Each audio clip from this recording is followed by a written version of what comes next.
কখনোই নিজের সাথে হওয়া কোনো অন্যায়কে প্রশ্রয় দিবেন না, সঙ্গে সঙ্গে তার প্রতিবাদ করবেন। মানে যত বড় হচ্ছি ততই যেন বাস্তবতার মুখোমুখি হচ্ছি, কে আপন কে পর যেন দিন দিন তা একটু একটু করে সামনে বেরিয়ে আসছে। বিশ্বাস করেন, আমার জানা মতো আমি জীবনেও কখনো কারো ক্ষতি করতে চাইনি আর সামনেও চাইবো না ইনশাল্লাহ। আমি চেষ্টা করেছি নিজের আশেপাশে আত্মীয় স্বজন কারো যদি কোনো হেল্প লাগে তা করার। আমার বাবা মাও আমাকে শিখিয়েছে কখনো কারোর সাথে বেয়াদবি করবে না।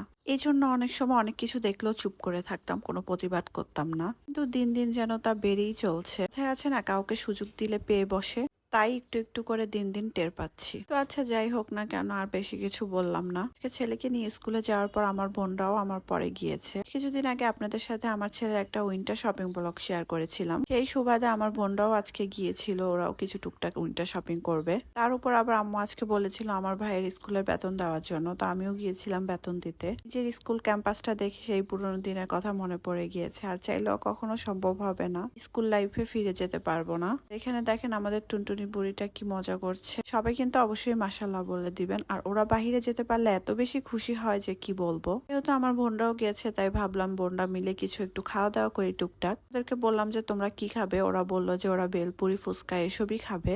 ওই সময় আবার আমার ছেলে ক্লাসে ছিল, তার কারণে ওরা বলছিল যে আগে ও এসে নিক, তারপরে আমরা একসঙ্গে খাবো।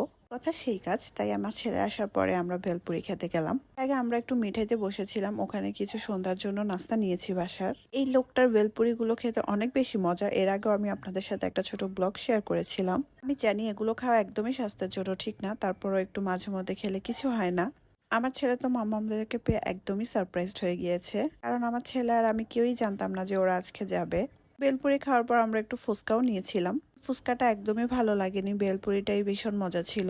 ভাই বোনদের সাথে এই ছোটখাটো মুহূর্তগুলোই একদিন আমাদের স্মৃতি হয়ে থাকবে। একটা সময় আসবে যখন একজন একজনের থেকে অনেক দূরে থাকবো। তারপর আমরা একটু কেক শপে আসলাম, এখান থেকে কেক নিয়ে যাব বাসার পার্সেল। দোকানটার কেক এত বেশি মজা, আমরা যতই খাই না কেন আমাদের খাওয়ার শেষ হয় না। এখানে এসেও দেখেন আমার ছেলের কিছু না কিছু তো লাগবেই।